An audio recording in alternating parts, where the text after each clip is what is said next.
Number है, बकिया सवालों की निस्बत इसके सब सवालों से ज्यादा नंबर है।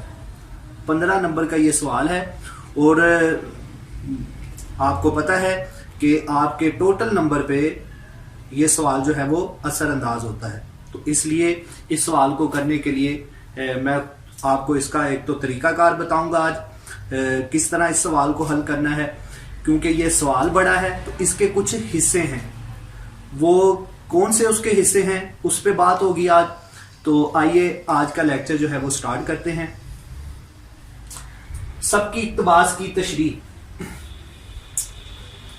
पहले तो बच्चे हम इसके जो है वो नंबरों की तरतीब देखेंगे कि ये 15 नंबर किस हवाले से हैं, इसके कौन कौन से हिस्से हैं और ये नंबर किस तरह उन हिस्सों में तकसीम किए गए।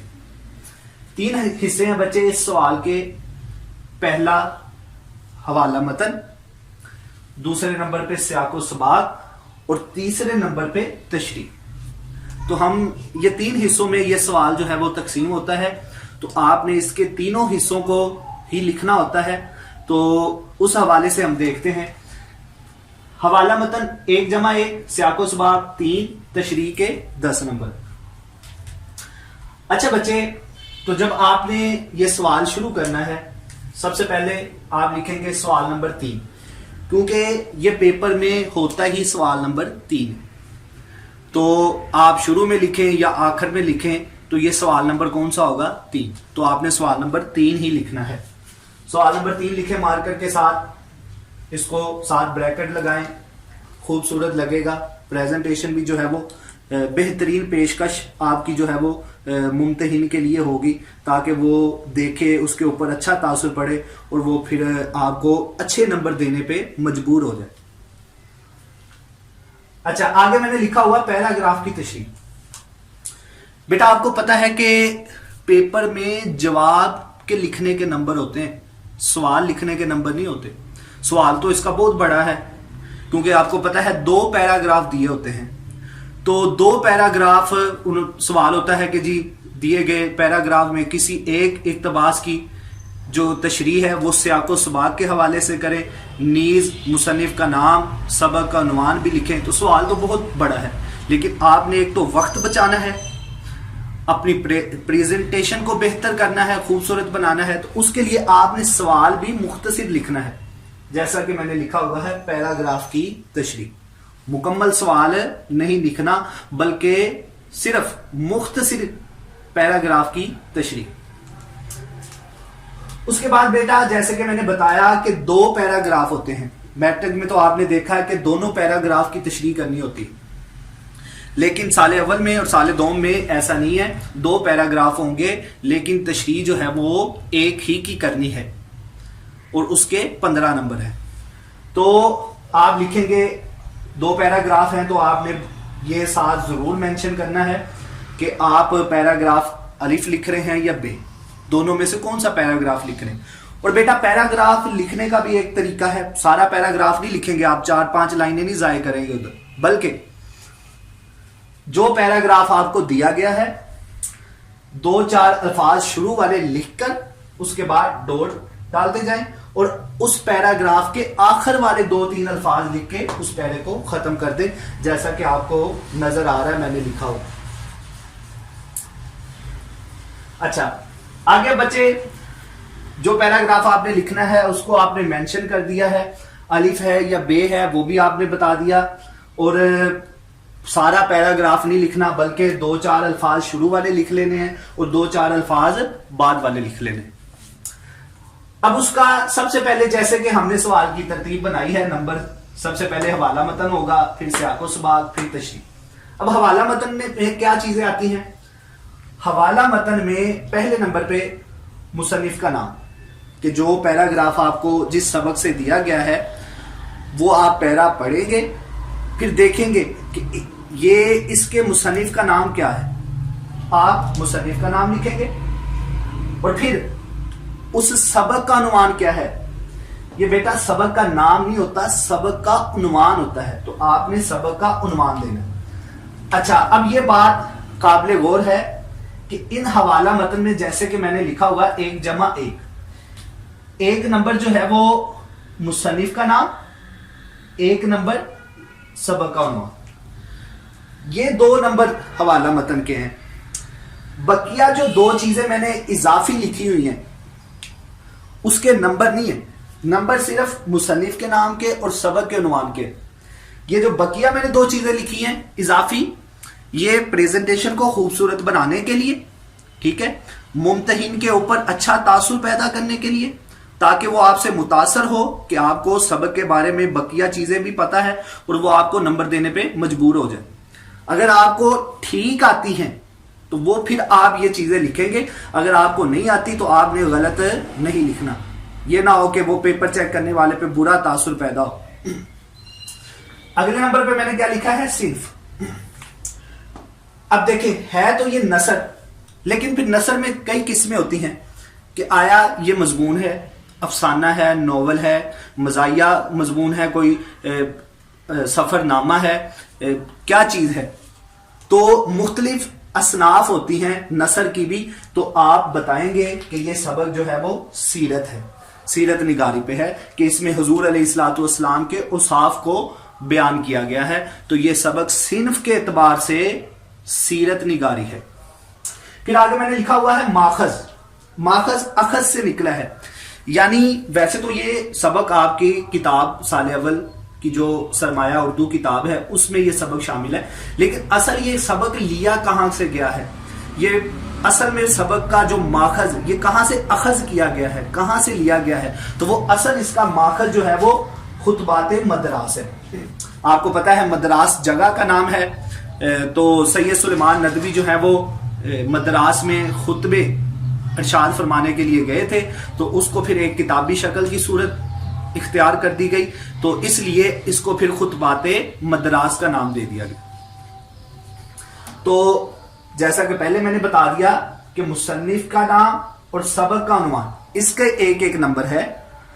ये जो 2 चीजें हैं ये इजाफी हैं, अगर आपको आती हैं तो आप लिख दें, अगर नहीं आती तो ना लिखें।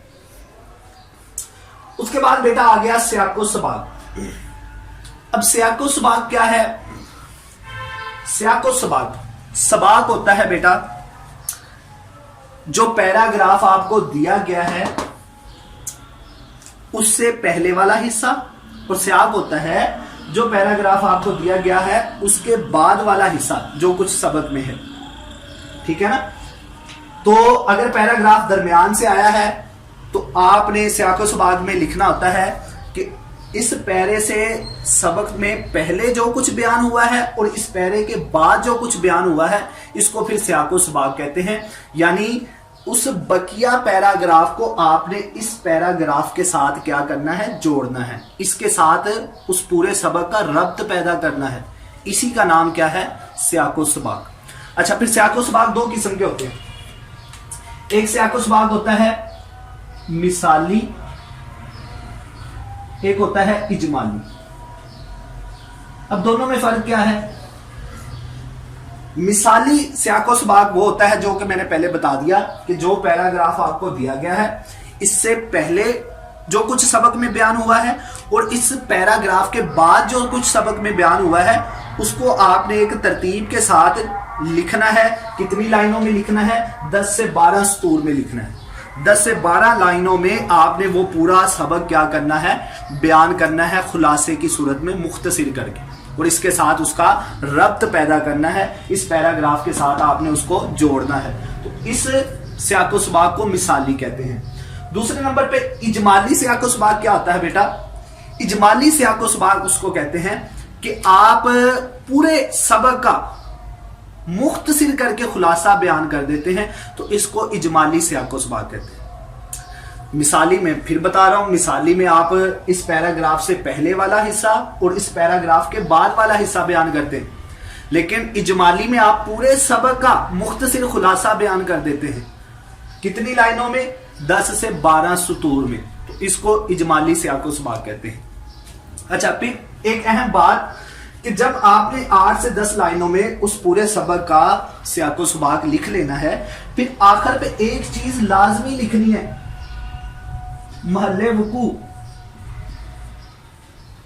कि ये जो पैराग्राफ है آیا کہ یہ سبق کے شروع سے آیا ہے, یہ سبق کے وسط میں سے لیا گیا ہے, یا سبق کے آخر میں سے لیا گیا ہے. تو جہاں سے سیاق و سباق آپ 10-12 لائنیں لکھ لیں گے, اس کے آخر میں آپ مارکر سے یہ لازمی لائن لکھیں گے کہ یہ پیراگراف جو ہے وہ سبق کے وسط سے لیا گیا ہے, سبق کے آخر سے لیا گیا ہے, یا سبق کے شروع سے لیا گیا ہے. تو یہ چیز بھی آپ نے لازمی لکھنی ہے.